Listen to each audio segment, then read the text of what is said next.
Hello বন্ধুরা, welcome to my YouTube channel. So আজকের ভিডিওতে আমরা ষষ্ঠ শ্রেণীর ফাইনাল পরীক্ষার একটি স্কুলের প্রশ্নপত্র সমাধান করছি।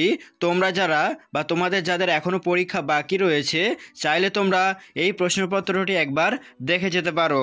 তো একের দাগের এখানে প্রথম প্রশ্নে রয়েছে, ড্যাশ সন্তান যার ডাকে উচ্চে আমার দেশ। এখানে সঠিক উত্তরটি হবে 300 কোটি।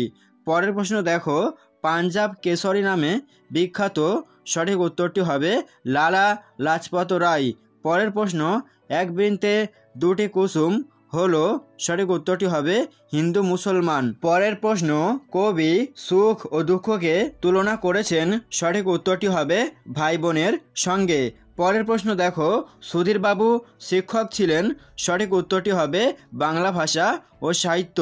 পরের প্রশ্ন দেখো, পরম বিজ্ঞানী ছিলেন। সঠিক উত্তরটি হবে নিউটন। পরের প্রশ্ন, ননিদা নট আউট গল্পের লেখক। সঠিক উত্তরটি হবে মতি নন্দী। পরের প্রশ্ন দেখো, যতীন্দ্রনাথের ছদ্মনাম ছিল। সঠিক উত্তরটি হবে কালীবাবু।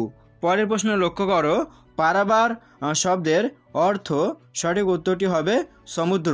পরের প্রশ্ন, হাবু কোন রচনা পড়েছিল? উত্তরটি হবে বর্ষাকালের রচনা।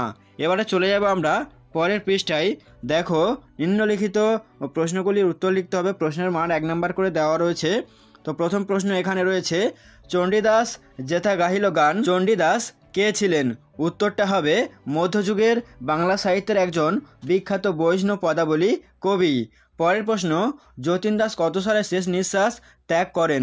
উত্তর 1929 সালে 13ই সেপ্টেম্বর। পরের প্রশ্ন দেখো, কোন কবিকে বিদ্রোহী কবি বলা হয়? উত্তর কবি কাজী নজরুল ইসলামকে।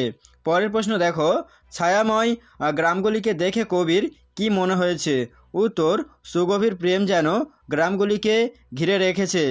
পরের প্রশ্ন, হাবুর ভবিষ্যৎ ভেবে সবাই আতঙ্কিত কেন? তো এই প্রশ্নের উত্তরটা যদি তোমরা পারো একটু করে নিও। এবারে দেখো পরের প্রশ্ন, কিশোর বিজ্ঞানী কবিতায় কিশোর মন কি চাইতো? উত্তর ছুটি পেলেই কিশোর মন সমুদ্রের বেলায় যেতে চাইতো। পরের প্রশ্ন দেখো, ননিদাকে, এর উত্তরটা আমি এখানে লিখে দিয়েছি, চাইলে তোমরা একটু দেখে নিও। পরের প্রশ্ন দেখো, কোন পারাবারকে অনন্ত পার বলা হয়েছে? উত্তর জ্ঞান পারাবারকে। পরের প্রশ্ন, আজই মনে আসে, কার কি মনে আসে? তো উত্তরটা এখানে লিখে দিয়েছে, দেখো কবির আজ মনে ছোট কথা ও ছোট গান মনে আসে। ঠিক আছে। তার পরের প্রশ্ন দেখো, হিন্দ নওজোয়ান সভা কে প্রতিষ্ঠা করেন? উত্তর হবে ভগৎ সিং। পরের প্রশ্ন দেখো, নাইনিতালের নতুন আলু গানটি কে গিয়েছিল? তারপর দেখো চাপকান কি। তার পরের প্রশ্ন এখানে দিয়েছে, দেখো ছাগলের ভাইয়ের অপমৃত্যু কী জন্য হয়েছিল? তারপর রয়েছে কোলা ব্যাঙ গলা ফুলিয়ে হেঁকে কি বলল? তারপর রয়েছে আমার চোখে ব্যারাম আছে কথাটি কে বলেছিল? তারপরে দেখো এবার 3 দাগের প্রশ্ন, প্রতিটি প্রশ্নের মান 3 নাম্বার করে দেওয়া রয়েছে। তো এখানকার প্রথম প্রশ্ন হচ্ছে, কেন গো মা তোর মলিন বেশ? মা বলতে কবি কাকে বুঝিয়েছেন? তাকে মা বলা হয়েছে কেন? এই প্রশ্নটা গুরুত্বপূর্ণ, ঠিক আছে, পরীক্ষার জন্য। তারপর দেখে এখানে আরেকটা প্রশ্ন রয়েছে, তোমার মতো মহান বিপ্লবীর জন্য ও একটা কাজ আমায় অবশ্যই করতে হবে, কে কাকে কথা বলেছিলেন? তারপরে দেখো, মোরা দুই সহোদর ভাই কবিতার মূল বিষয়বস্তু লেখো। তারপর রয়েছে এই প্রশ্নটা গুরুত্বপূর্ণ, মনে হয় সব নিয়ে এ ধরনই ভালো, এরকম মনে হওয়ার কারণ কি? এই প্রশ্নটা বেশ গুরুত্বপূর্ণ।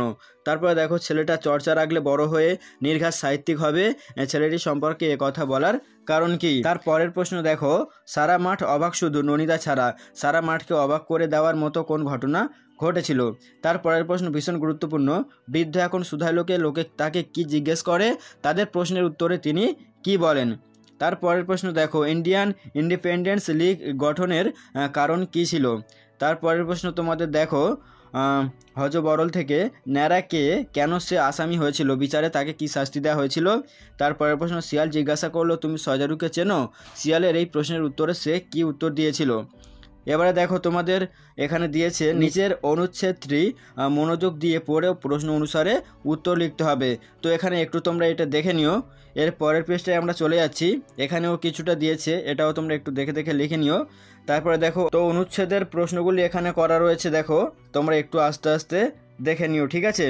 এরপরে দেখো পত্র লিখতে হবে যে কোনো একটা। প্রশ্নের মান 6 নাম্বার রয়েছে। দেখো এখানে প্রথম দিয়েছে জাতীয় ক্রীড়া প্রতিযোগিতায় বন্ধু সাফল্যে খুশি হয়ে অভিনন্দন পত্র লেখো।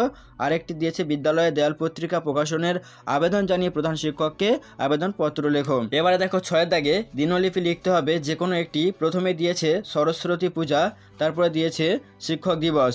তো বন্ধুরা, এটাই ছিল তোমাদের ষষ্ঠ শ্রেণীর একটি স্কুলের প্রশ্নপত্র। এই প্রশ্নপত্রটি তোমরা চাইলে পরীক্ষার আগে একবার দেখে যেতে পারো, কিছুটা হলেও এখান থেকে প্রশ্ন কমন আসতে পারে। তো ভিডিওটি এই পর্যন্ত, ধন্যবাদ।